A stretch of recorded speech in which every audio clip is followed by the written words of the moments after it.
Okay, welcome to episode 6 of the SumerSports show. I'm one of your hosts, Eric Eager, the VP of Research and Development at SumerSports, and I'm joined by the other host, Thomas Dimitrov, the CEO of SumerSports. This is, a little bit of an interesting week. I'm in Provo, Utah. I just gave a talk at BYU, the home of not only Lavelle Edwards, but many other, extremely prominent figures in the history of football, and not only that, but football analytics as well. Thomas, how you doing? I'm great. I mean, I'm a little jealous you're out there. It hasn't snowed yet out there, has it? Oh, there's snow on the mountains, and it was snowing on my walk home. So I'm a little. I feel it's so beautiful out here, I just walked home from the university just so that I could like see, the basically the mountains up there. We would argue that it's one of the best backdrops. I live in Boulder, Colorado as well, and I think that's the best backdrop of college football. But Provo and BYU, it's right up those between those two. It's an amazing place. I love my snow sports. I'm a huge snowboarder. Love it. It's my biggest passion. As much as I like cycling, I love the snow and I love being on my board. So I'm a little jealous right now. Yeah, the cool thing, I mean, it's so pretty, and like you said, the stadium's amazing, and like the stadium view is so great.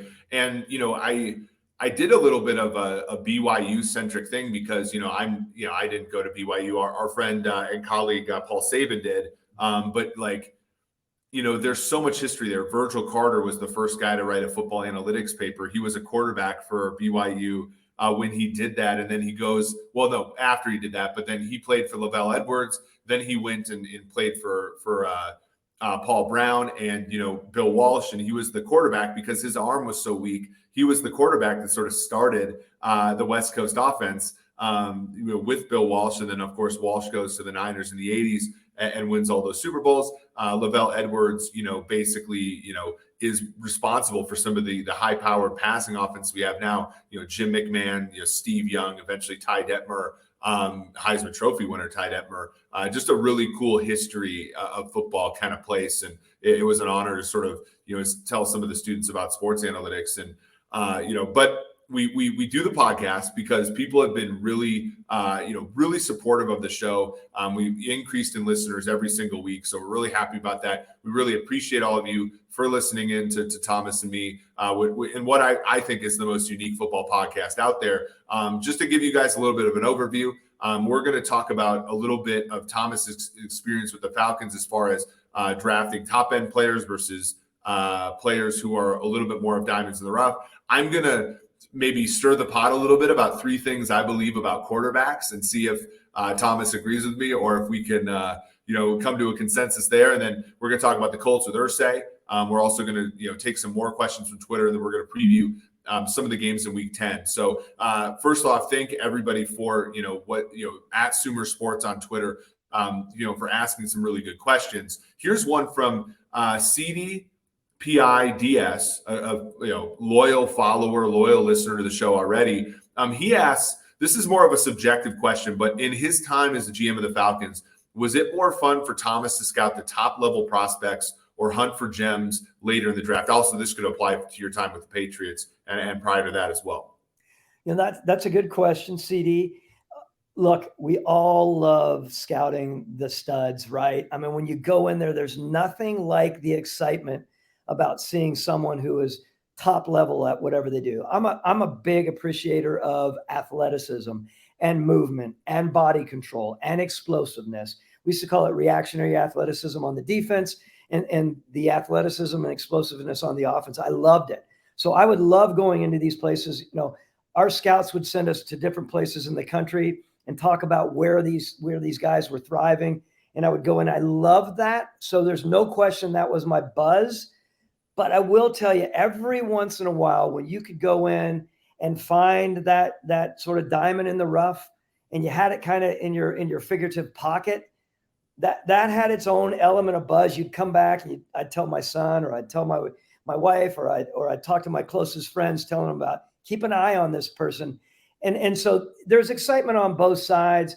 But in the end, it's about looking at those guys and daydreaming about getting the best players out there on your team. And just to finish this off, Eric, when we were back and forth on whether we were going to, draft some of the big players over the years, again, I hate to always come back to Julio Jones, but I remember thinking, I was looking at him and watching him, and we finally went to be able to visit him in Tuscaloosa, and man, he wanted nothing to do with us. Nothing. We walked in, he's like, seriously, you guys are here to see me? I have no desire to go in the draft that late. And I remember saying to him, like, hey man, just bank on us being right in on it. And it was a big deal. Of course, we made a massive move, but I love scouting the top-notch players. It's what life is about. Yeah, there's just such a completeness there, right? There's such a, set it and forget it type of mentality with those players. And I can definitely see that. And, I'm the same way as far as like, when I was a professor, it was like, the blue chip students were just so much fun because they just had, the intuition that, that it was maybe more rewarding to teach the weaker students to become, better than what they were. But there's a little bit of something special to take a play, to take a student, or in your case, a player from like an 8 to a 10 out of 10, like that. That's certainly, and obviously the Falcons took Julio from that, right? Like he was, I think Julio exceeded draft expectations, which is, I think to you guys' credit. But this is going to get to my disagreement, I think, with consensus. And I saw this because, Justin Fields has been really in the storyline, and we're going to ask you a Fields question in a little bit. But here's a segment we're going to start called 3 Things Eric Believes. Okay. And this is stemming from this idea that Justin Fields, has been amazing the past few weeks. He's put the Bears on the map to a certain extent. In fact, I don't think that Ryan Poles gets Chase Claypool out of the Steelers if, he hasn't shown something. And I think Fields certainly has. But there are questions about a player like Fields running as much as he has and whether or not that's sustainable. And I certainly think that I'm going to push back and say that we're thinking about the wrong thing. And so here's a few things that I believe. I think that pressure and sacks are far more of a quarterback statistic than they are an offensive line statistic. I think a quarterback can cover a multitude of sins when he has certain skill sets. I also think that the best way to get a high floor from a young quarterback is to lean into his running. And both of these come to my last point, which I think is maybe the one you're going to disagree with. We care way too much about finding a franchise quarterback.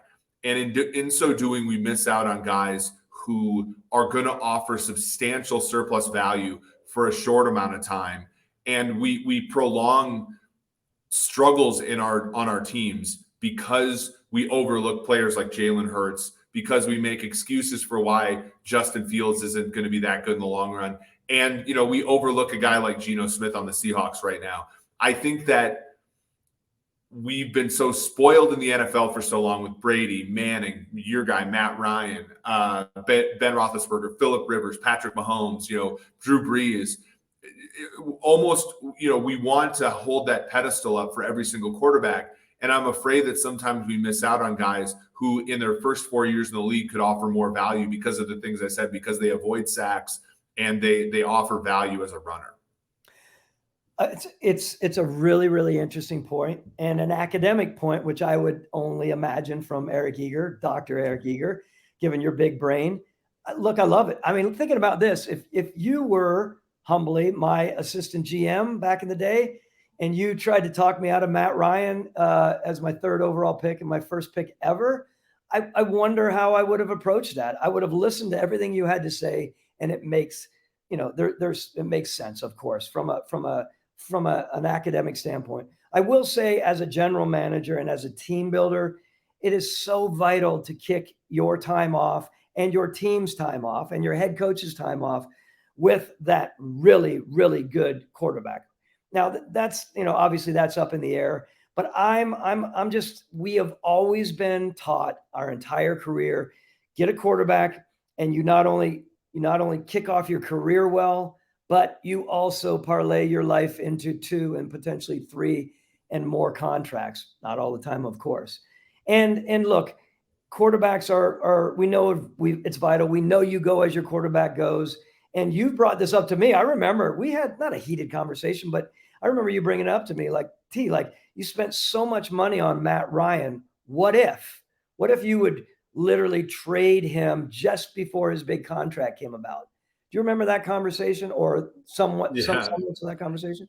Yeah, and I can't remember which contract I was referring to, whether that was the the last one, or because it's interesting, right? Because I agree with you. When Matt Ryan's there at pick 3, right, with you guys, the Falcons, like you take him. But I guess like maybe the alternative is a little different. Like, what if you have Jalen Hurts, right? And Jalen Hurts is, right now offering a ton of value to the Eagles. But I think a rational observer would say, look, I know he avoids sacks. I think that's great. I know he can run the football. That's amazing. But we gotta find out if he's a real quarterback, right? And so we gotta, drop him back 40 times a game and figure that out. Figure out if he's a Matt Ryan. Figure out if he's if he's a real, like, and I say real quarterback not in a pejorative sense, but in a like a when he's not a runner anymore, can he still throw the football? And I think when people frame it that way, and they're framing it about Justin Fields right now, they're framing it about others.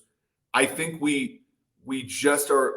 My thing is how many of these pocket passers or how many of these prototype quarterbacks even make it to the age 30 when we're worried about guys like Lamar Jackson or Justin Fields or Jalen Hurts? Like, are we missing out on guys? Because your point is absolutely valid. You take Matt Ryan at 3 and you hope that he ends up being a franchise guy. He's a franchise guy, no questions asked. Boom.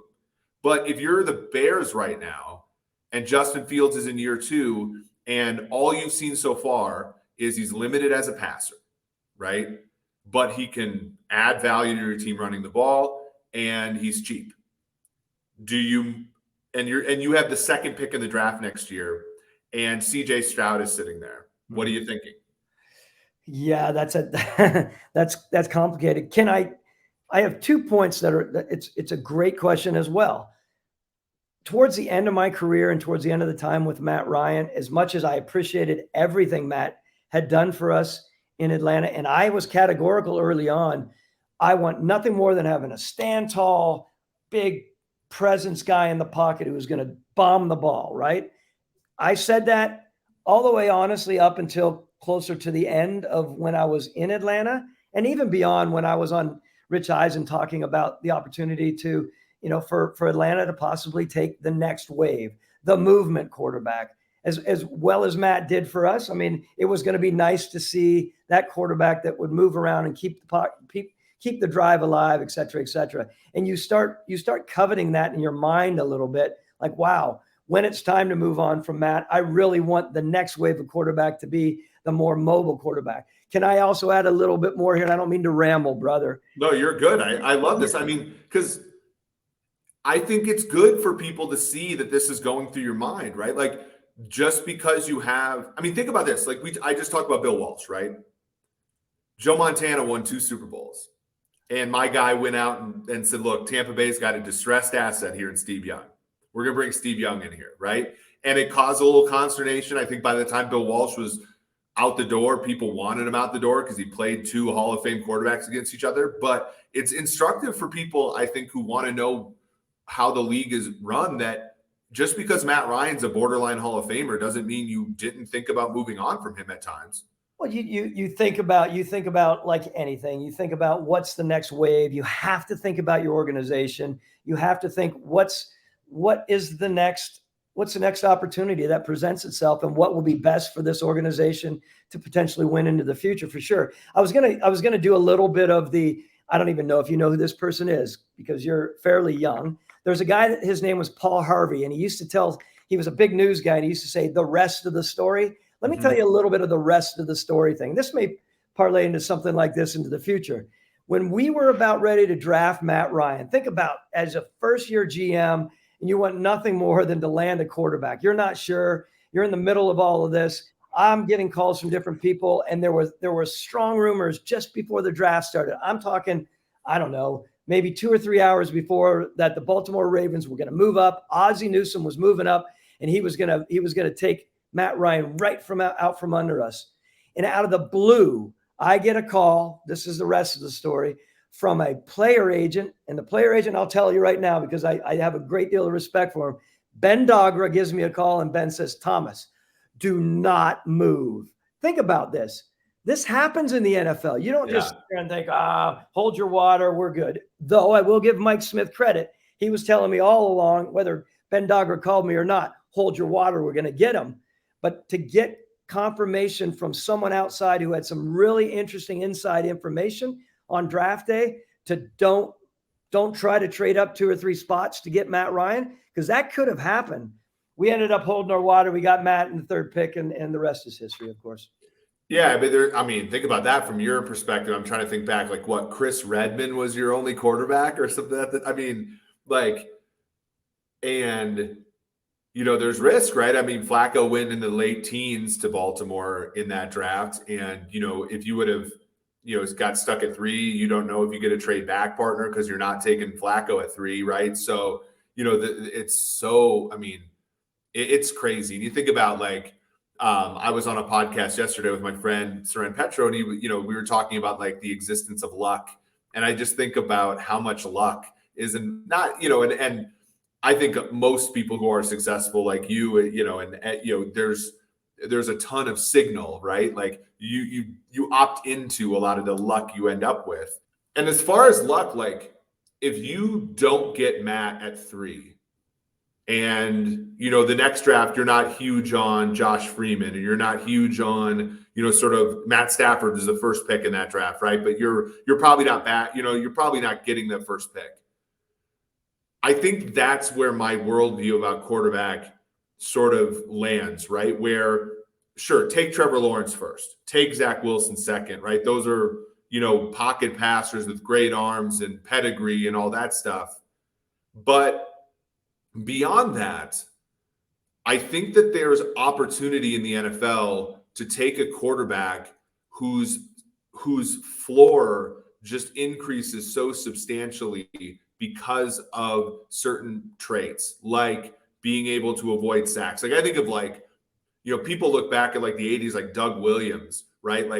Had a historically low sack rate at times. And so even though some of his other stuff wasn't great, he was a winner because he could avoid negative plays, obviously running. And I think of, a guy like Dak Prescott early in his career elevated the floor of that Dallas Cowboys offense as a 4th round pick by being able to run the football. Do you think that after that group, after the Matt Ryans, after the Staffords, after, the Trevor Lawrence type players, is there more space to be taking, quarterbacks who maybe don't necessarily fit that prototype role? Yes, I think there are. Let me backtrack to Matt Ryan year, of course, in 2008. Just so you know, we probably would have tried to trade back a little bit and focus in the mid-round on Joe Flacco. That was the next one on our mind. That said, I got to be careful about this, or maybe I don't. The difference between Joe Flacco and Matt Ryan, of course, Joe has won a Super Bowl, right? Matt didn't. But as far as the makeup and what Matt was bringing to the table for us, which is not necessarily Matt specific, but it's the fact that I wanted nothing more than to have a quarterback that had some semblance of what Tom Brady had. I know there's some Tom Brady lovers out there and some haters out there, but you have to remember that's where I came from. So I was looking as much as I could to see if I could, get someone to emulate that. Joe Flacco, definitely a ton of skills. He wasn't the leader and the personality that Matt Ryan was, but of course he had ability. So that's one thing I want to talk about during that draft. As I start thinking about later, remember this as well. We were coming in Atlanta thinking about having a quarterback, and you always have to remember what the history of that franchise. Arthur Blank and everything that was going on there with Michael Vick categorically fix and clean this up, Thomas. And everything to do with that approach, I wanted it to kind of honestly be like the opposite end of the spectrum. So obviously Michael Vick was an amazing athlete and a mover. I wanted nothing more than to have someone that resembled TB and had the ability to stand in there, as I mentioned earlier. And the idea of having a runner back then was not appealing to me. As I alluded to a little earlier, as it was later on in my career in Atlanta, where I'm like, all right, I'm getting a little tired of seeing these guys move around as they can. Maybe you don't have to draft them as high, but you can get these athletes out there that can develop within your system, and you properly use your talent and your scheme to help that third or fourth round quarterback be a really solid quarterback to grow with organizationally. Yeah, I think, and to be fair to you, I think like the situation was just so much different back then too, right? Because it was expensive to take a quarterback high, right? It was expensive to, and nowadays it's like it's this idea of churning and burning at the quarterback position is maybe a little bit more palatable because you just have that inexpensive player. Whereas, like, I think about Tony Romo, for example, right? The Dallas, since the Troy Aikman pick in 1989, were like never bad enough to take a quarterback that high. And so, what do? Well, they try to get Drew Henson, a baseball player. They try to, build him from about, they go and get Drew Bledsoe, who was on his third team. But they take Romo, undrafted, and they try to develop him because there's a lot to be said about, okay, you take him and you develop him. He shows some promise. You give him a modest contract, and then you have the edge, right? Even Aaron Rodgers' first contract with Green Bay was 5 years, $7 million, meaning like when he was in year 4, when he finally got a chance to start, he was still cheap and he had another year of cheap money. So the Packers could go to him and say, look, you can play for us for 2 more years for $3 million, or we'll give you a back end deal starter. That's going to be life-changing money for you. You've only played 6 games, but we think you're good, and there's some value there. Whereas nowadays it's like, it's so hard because you even look at Jordan Love, same franchise, totally different, right? Because his 5th-year option's coming up. We have very rarely seen him play. And, there's just so much more nuance to it now because you have to kind of start the guy right away. Like, that was the whole thing with the Falcons last year that made me cringe about the Fields thing was, Matt had, they put another year on Matt's deal. And so, Fields, while he could have played over Matt's salary plus Fields' salary was not going to necessarily give them the edge. It wasn't like they were going to be able to go out and build an offensive line around him or whatever, because there was, still Matt's contract left over. And so it's just so hard because there just isn't that like succession plan the way it is. You got to start the guy right away. And if he stinks, like, you got to decide whether to move on from him right away. Like, that's what the Jets are figuring out. That's what the Patriots are figuring out. That's what all those teams are figuring out. And I feel like, it just makes such a conundrum at the position. No question. And I had mentioned this before, guys like Matt Ryan and that quarterback position is such an important leadership position, as we've talked about.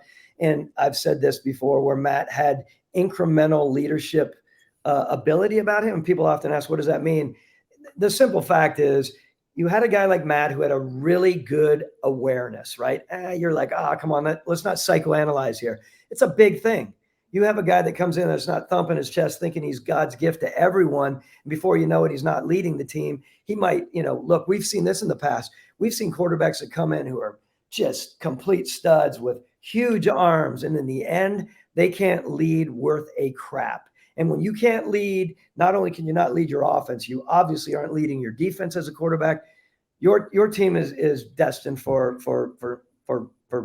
failure, to be honest with you. Yeah, and that's a good thing. So I've actually, it's funny because like that was a point you made 2 weeks ago, and I had a few people message me about it. Like, when you think about leadership, is that something where you're talking to other evaluators, you're talking to other leaders within teams, and like, because I know specifically, even in my world as an analyst, like, I'll just text somebody like, hey, what do you think of this quarterback? And they just text back. They're like, look, his stats are great, but like, he can't lead. Like, I've heard that a number of times. It's just like, and that's why, like, when you look at evaluating quarterback play, like, wins and losses is not the best way to evaluate quarterback play, but there's some signal there, right? If you can't turn statistics into wins over a long period of time, it's hard for me to buy into you, because there is that thing, right? Like, there is that and I had a quarterback in college who was, conference player of the year, right? Like he's an amazing player.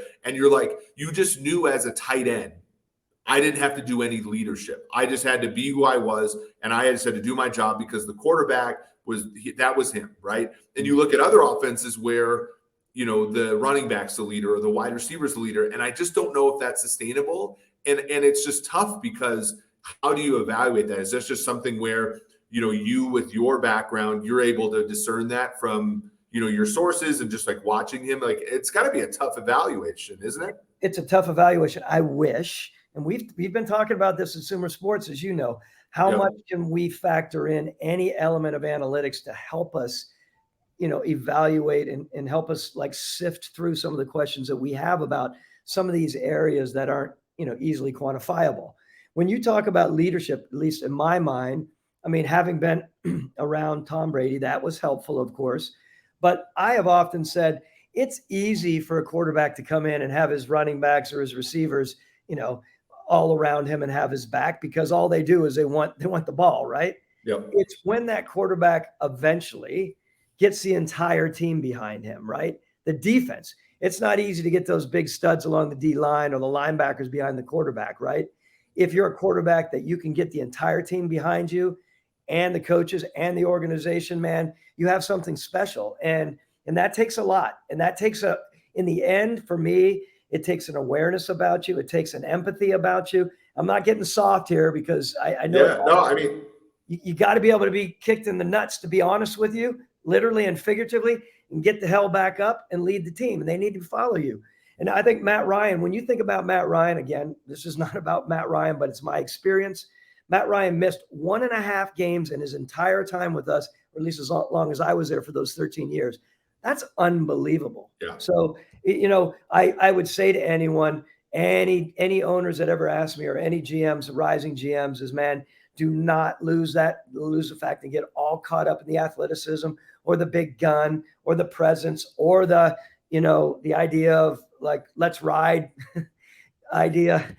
I mean, there's something there, right? I mean, and it's funny. I remember, and we'll move on to a different topic here, but I do remember growing up in Minnesota, Chris Carter was my favorite player. And, I remember, he was a really good receiver, but not a Hall of Famer at that point. And Warren Moon came in, the first African-American quarterback to make the Hall of Fame.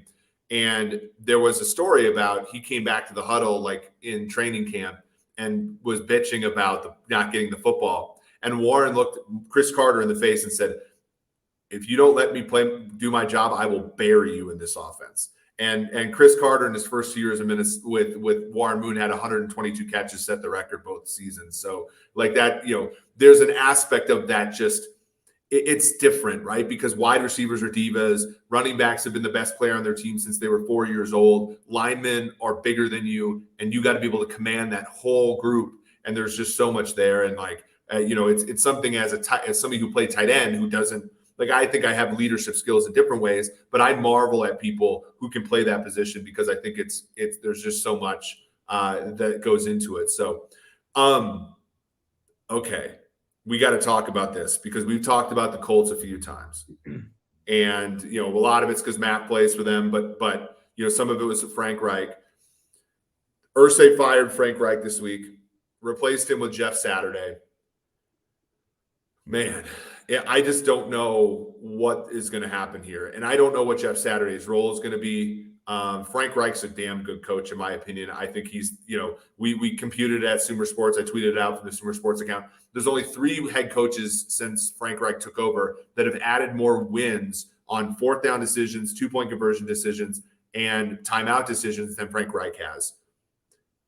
But somebody's got to lose their job here because they haven't won. And like, so what goes through your mind when you see this thing unfold this week? Well, look, let me first say, if you don't get a chance to open up that presser and watch that was unbelievable, by the way, just in so many ways. And my mind was going in so many different directions, Eric, as you can imagine, as a former general manager, having gotten fired right around that time, I don't even know how 6 games in or 5 games in, or whatever it was. That's uneasy. Of course, it's a tough spot to be in. But I'm watching Chris Ballard through that entire press conference. And we can make all of our comments we want to make about Mr. Irsay and the approach and wow, how could he do that? And then I look over at Jeff Saturday before I get into Chris Ballard for a minute. And Jeff is a really good guy, man. He's a tough ass. He played the game. But he still has never coached in college or pro. So you think about all that, you look at that, and then, but please do me a favor, put your GM hat on for a minute and really watch Chris Ballard during that press conference. That is one of the most complicated and uneasy places to be ever in your life.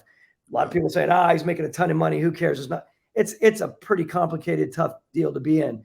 Not only when you're there listening, and I'm not going to make a comment on whether Chris was for it or against it. It seemed as though they were talking about this being a very spirited conversation between Mr. Irsay and Chris Ballard. But think about that. And then someone shoots back at Chris. Are you going to be here? And then there was this diatribe that Mr. Irsay has about Chris Ballard.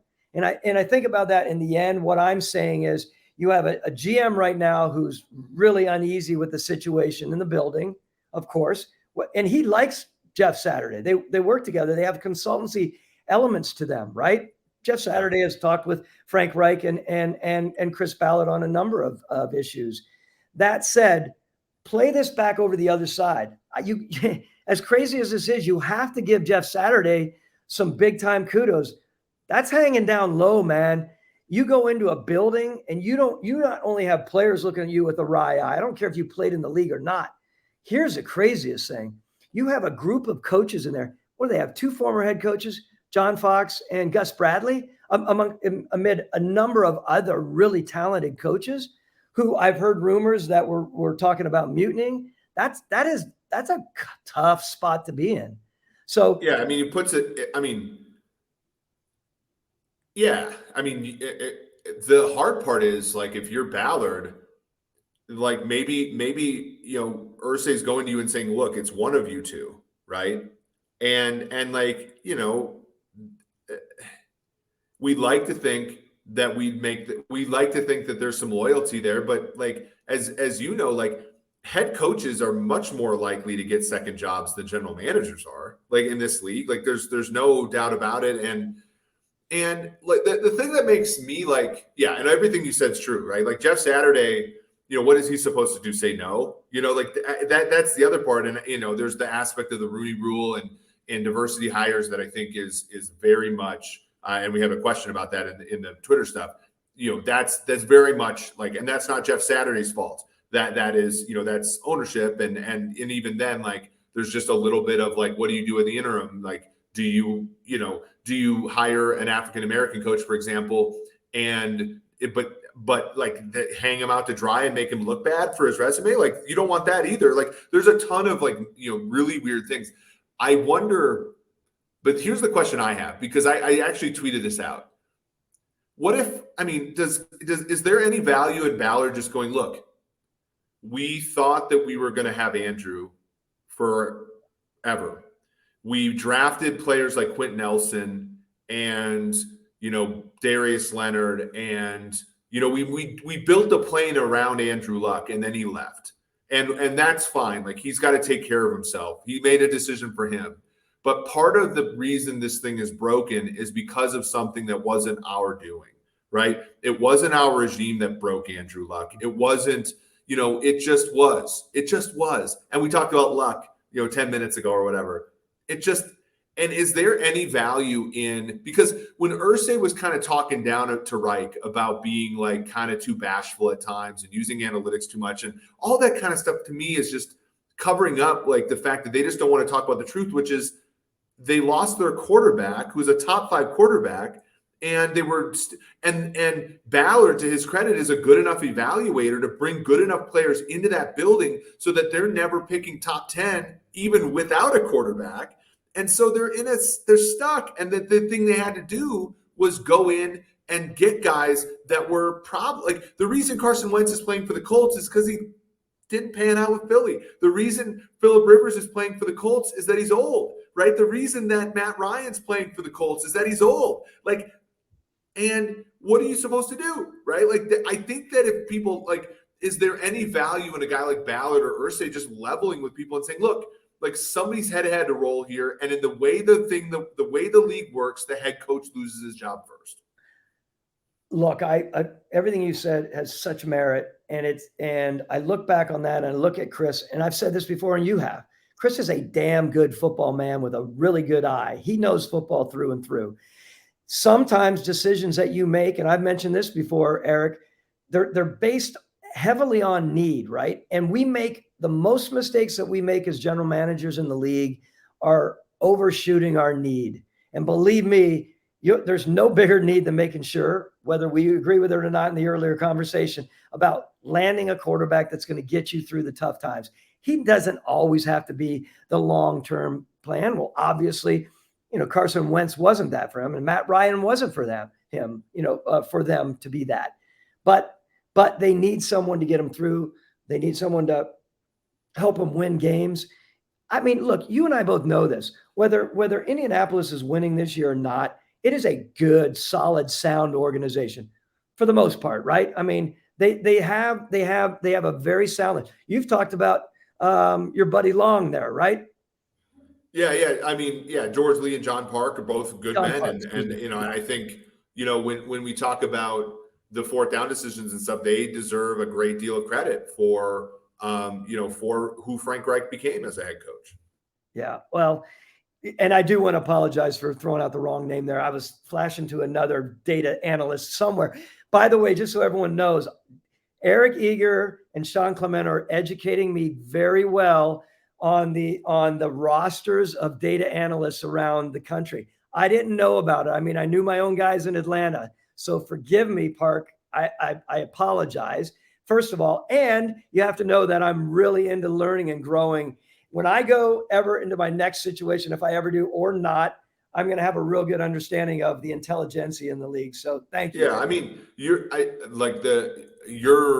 to me, the most refreshing thing about this Sumer and you and stuff is just like you have so much great experience, but you understand like the league is moving in a certain direction, and you need to go along with that, or it benefits you to go along with that. And what I think is great is like, I mean, as much as we're teaching you about this stuff, like I'm learning so much about there are things I'm guessing a lot when it comes to like evaluation and scouting, and the more that folks like me can talk to folks like you, the less we're guessing. So that's and vice versa. So one last question before we get to some more listener questions, which is, was there ever a time? So Justin Fields right now, from what I know within the league, my read was that Ryan Poles was out on Justin Fields. Like I know that there were evaluations in certain buildings that had Fields as less than a first round pick. And I do know that the way in which Poles acted, now I do not know this directly from Poles, but I'm just inferring, the Bears, the way they acted was basically 50-50 or less than they thought that Justin Fields was going to be their guy. Now, I think Fields has shown them something to, the point that Chase Claypool, he's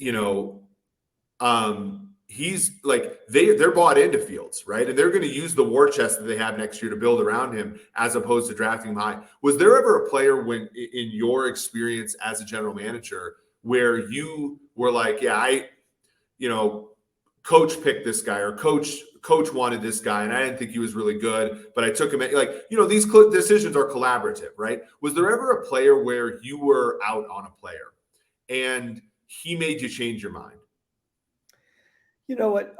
Yes, there were a number of those. You're talking about the coach made me change my mind. Well, but it's not even that. Like, you have 7 draft picks in a draft. And I know you're responsible for everybody when you're the general manager, but even back in your time in New England stuff, where you guys came to a consensus on a player, and you took a player, and you weren't crazy about that player, right? And he worked his way into your graces. Was there ever a situation like that? Because I feel like, when you inherited the Falcons, you guys turned it over pretty quickly, right? So there wasn't as much of that going on. But was there ever I go through the league sometime, and I'll text a player, and granted, these are people who aren't in your chair, but I'll be just like, hey, like, what about him? He's like, yeah, I didn't like him when we drafted him, but man, he's made me change my mind. Is there any like, does that happen when you're a general manager as much, or is it few and far between because you're the one making the choices? Look, it does happen. There are so many layers to it. And I'll share an interesting layer to this. When we drafted Vic Beasley, and you know all about Vic, we've talked about him ad nauseum about the ups and the downs of Vic Beasley.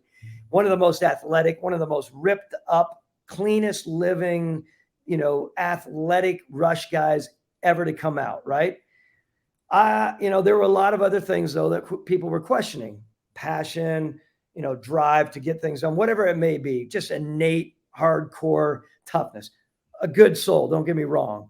We draft him and, had a little bit of questioning about, okay, hopefully we can get the most out of him. Our coaching staff, everyone believed we could.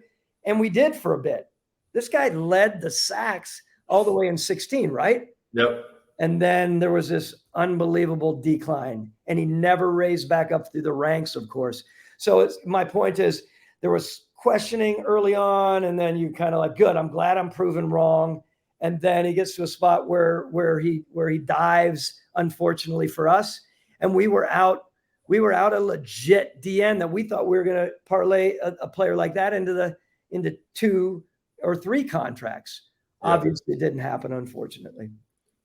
Yeah, that was an interesting one, right? Like Vic Beasley was an analytics one where he never had the pressure rates that were commensurate with the sack rates, and that's.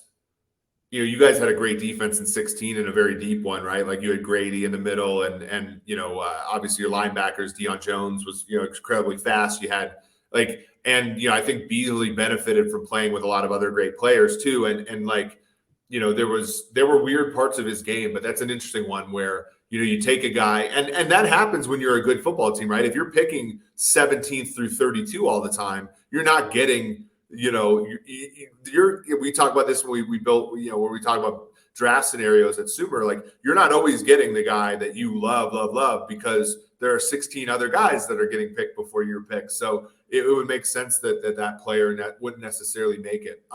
Can I just 30 seconds on this? Sure. This is a fascinating thing. I brought this up to Arthur before. I brought it up to other owners, and I would say categorically to any owner that would ever be listening to this, tell your general manager exactly what a hit is and what a miss is. Is it a hit if you bring someone in, you draft him high, and he leads the league in sacks, gets you to the Super Bowl and or wins the Super Bowl for you, and then precipitous decline? Or do you need him to move into 2 and 3 contracts? We're going to do more than 30 seconds on this, Thomas. I got to interrupt you. Okay, because here's a question I have for you, because I think what you're saying is incredibly important. And I'll ask you a question. Was Baker Mayfield a success with Cleveland? No. So that's where – so we disagree, because when I think about – because I think most people agree with you. And I think prevailing wisdom is you draft a quarterback at number 1, that dude better get a second contract and he better be your guy, right? And I think that makes a lot of sense. But the Browns were 1-31 in the previous 32 games that Baker Mayfield, gave you, right? Or previous to Baker Mayfield, right? When he played 4 years for Cleveland, they went 30-30 in games he started or played. Sorry, 29-30 in games he started. Playoff game, playoff win, almost won in Kansas City. 500. You went from a team that could not win a game to a team that was winning half your games. Now, he's not good enough for a second contract, right? Certainly not good enough for a second contract. But he outplayed his draft position. That's the weird thing. And I think to myself, what you just said is so important, right? And when you get another chance in the league, or I think that's an incredibly big deal for you to go and say, what if Lamar Jackson falls off a cliff here, right? He's not going to, but what if he does? You got 3 playoff appearances and an MVP, but he doesn't earn a second contract. Is that a success? Look, I mean, that I asked this question because you start talking about character guys, right? I have always said it is easy to be graded high by our buddy, who gives us all the best grades in the world, Mel Kiper. Yeah. Good or bad, Mel would give great grades. If you didn't care about character or issues going forward on some wayward soul idea, but they are really, really good football players, you can get A's in every damn draft you have from Mel Kiper. Mel's good at what he does. I'm not always positive about everyone, but I am saying that. Do you remember the year that we moved up to draft Julio Jones? Do you remember who San Francisco took just after us? Alden Smith. Alden Smith. Talk to me. Do you think Alden Smith was a hit or a miss for our buddy Trent Baalke? I personally think is a hit. Okay, so he had, 2 years? Unbelievable sack numbers. Yeah, like 19 and a half sacks one year. But left the league, was a complete catastrophe, unfortunately for him. I mean, is that really a hit? Is it a hit in the end, or did your owner just say, get me 50 sacks and he's fine? That's a checkoff. It is a tough deal as a general manager if you're not getting straight answers from your ownership, then you have to you have to figure out how you want to approach it. And I think to me, I think this, it comes all the way back to the first thing we talked about today, which is if Jalen Hurts doesn't earn a second contract with the Eagles, is he a success? My answer is absolutely. You took a team that was in the dumps, that Howie's is possibly getting fired. He's probably not getting fired, but there was the Athletic article about how much of a dumpster fire it was in Philly when they fired Doug, and you take him, they're 8-0. Is he at 30? Is he a franchise guy? Probably not. But is he a successful draft pick? Hell yes, he's a successful draft pick, in my opinion. Like that, to me, that the expectation setting is so important. And I think you hit on it today, which is that if your owner doesn't see the same things that you see or have the same values that you have in terms of expectation setting, it's going to be a problem. Is Devondre Campbell? I'm going to hit you with one more. Yeah. We do not re-sign him, right? To Jeff Albrecht's, kudos to him. He loved him from the beginning. He had some, he climbed for us at the Falcons for a while, and then he settled in, and we didn't re-sign him. He goes to Green Bay, one of the best in the league, right? Is that a hit or a miss for the Atlanta Falcons? Yeah, that's a good question. I would say he added enough value in 16 and 17 where above expectation. Like, my thing is, did he play to a fourth round picks expectation? Hell yes, he did. Yeah. Like that is, McCole Hardman's the other one. I'm a Chiefs fan, right? The Chiefs traded up for McCole Hardman over DK Metcalf. Everybody says, McCole Hardman has scored like 15 career touchdowns. He's had a bunch of yards, and he won a Super Bowl. The McCole Hardman draft pick was fine. Like, I don't care if he lived up to the expectations of the pick. And I guess I'm so mathematical with it, but Baker Mayfield lived up to the expectations of the pick. Our expectations of the pick at 1 are just too lofty, I think. And so it's interesting. Like, is Baker Mayfield good? No, but the average number 1 pick isn't that good. Like, that's like so he played above the average, the guy there. We've had great segues in this one. This gets to some Twitter questions, or the two that we'll go to today, because I know we're going to go over time a little bit. Benjamin Robinson, who runs Grinding the Moxie, has 2 questions. I think they're great. The first one is, and I want to give a little bit of personal anecdote here. Every single time I've liked a player with my models, and I asked somebody with a team and I said, hey, why didn't this player work out? It's usually the guy was bad off the field. The guy ate Cheerios for breakfast every morning. Something that wasn't in my model. And it gets to this question. Wondering if Thomas can elaborate on public versus private information on the team side in the draft. Does the private information add a lot of value, or does it lead to paralysis by overanalysis? Great question, Benjamin. I would say you have to factor in the privacy, of course, and all the private information. We have so many contacts. We have contacts with our scouting staff, with our GMs, with our coaches even. Some have even coached these kids in college before they moved up into the pros. There is so much background. And by the way, just so everyone knows, listener-wise, most teams hire private investigators on top of that. We hire psychoanalysis people, and we hire intelligence analysis. There is a lot of background information on these players that it can be paralysis for sure. I mean, sometimes you just need to step back, take a deep breath, and say, how is this guy on the field? I'm definitely I've definitely been accused of this. I always loved movement and athleticism, right? I wanted that smooth athlete, stop start ability. I told you earlier, body control. And if I overanalyze that and I found out something behind the scenes from the sports performance people at LSU or Alabama about someone, he's really not as explosive as you think. Look at these numbers.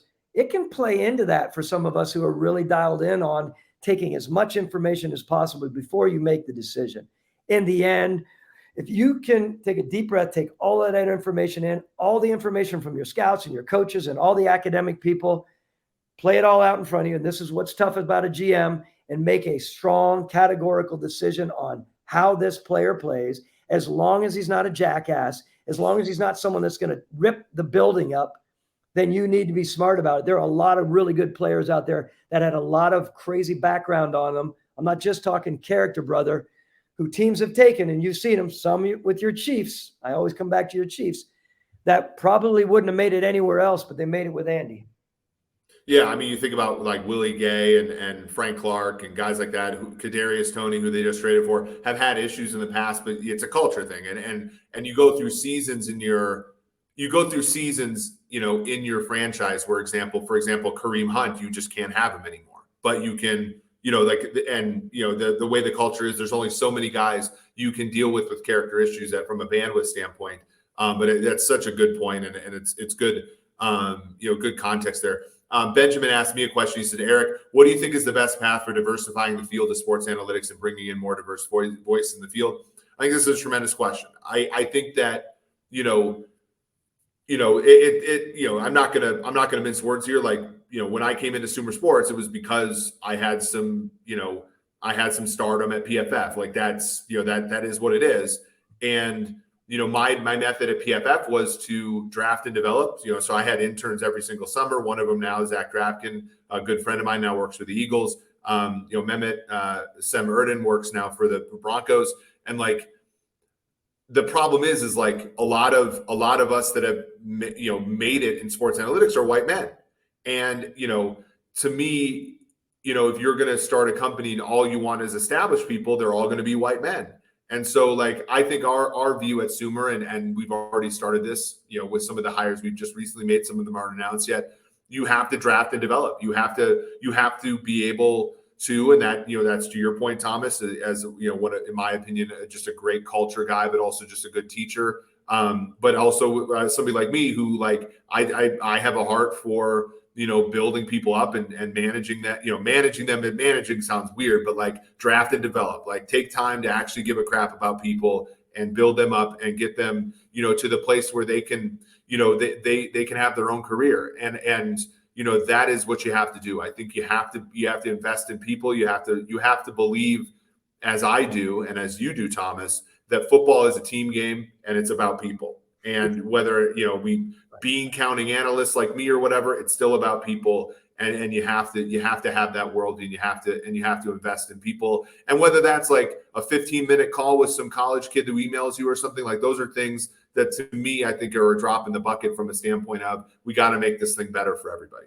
If I ask you very quickly, and I know we're up against time, but who cares today, because this is going so well.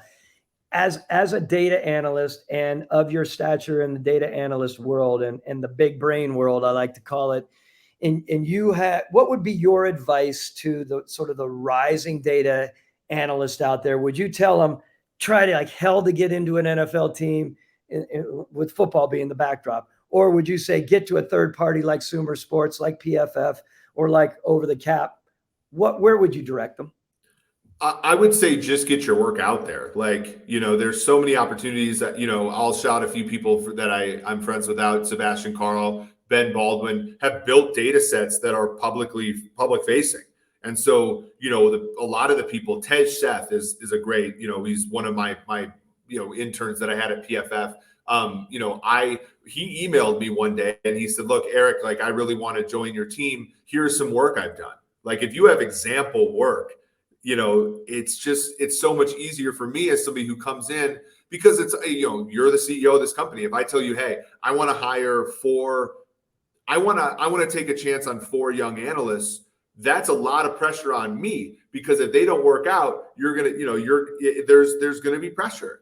And so if I can say, look, this person has already done great work, I don't necessarily there's less of a risk on our end. And if you're a young and up and coming analyst, if you have demonstrations of great work, like I think teams, and obviously the big data bowl is a big thing right now, where teams have hired, and we have Adam Vonderhaar now, who got his job with Dallas Cowboys in large part because he did so well in the big data bowl. Like there are opportunities that come from doing great public work, and whether it's a class you're taking or something like that in college, save your work, send it to people like me, send it to people at StatsBomb and PFF and stuff, and you'll get noticed. But I think from our perspective as leaders, it's all about just drafting and developing, investing, and investing not necessarily money sometimes, but just time. Just listen to somebody, answer your DMs on Twitter, like that kind of thing. To me, is just it reminds me of that House of Cards episode where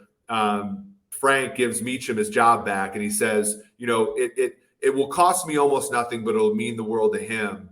There's a lot of, if you have stature in this football space, realize how much it'll mean to people if you invest just a small amount of your time in them. That to me, I think is the important nugget. Great advice. Love it. All right, let's finish this up with just one game, because I do I like Mike McCarthy, and I know he got a lot of flack in Green Bay for how it ended.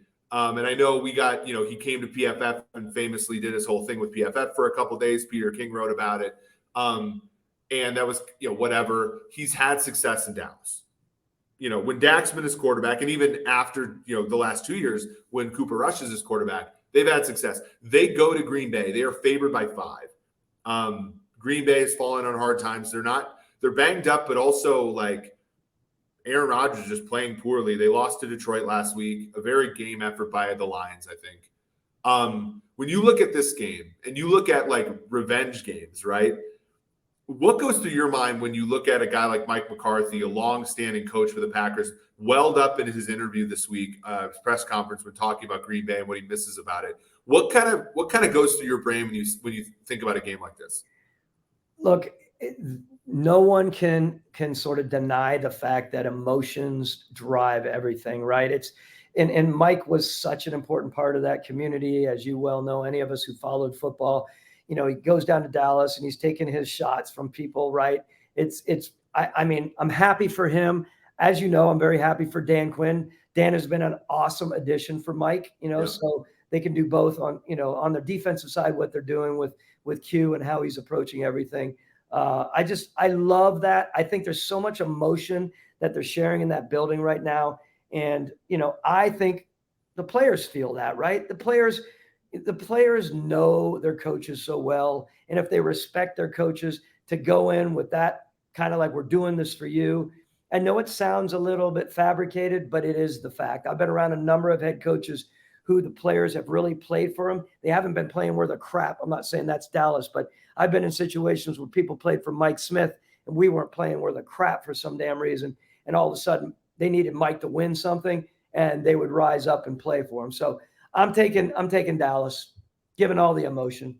I am too. And I just think Dallas defensively, they're so good at every level of the defense, with Parsons and Lawrence on the defensive line. And then, at linebacker, they just have a lot of speed. At safety, they have Jaron Kearse, who I believe is back from an injury, one of the more versatile players in the league. And then Trayvon Diggs is so good at corner, such a ball hawk. And Rodgers, who has traditionally not thrown a lot of interceptions, has thrown a lot this year because he just has to take chances because his team isn't good enough anymore.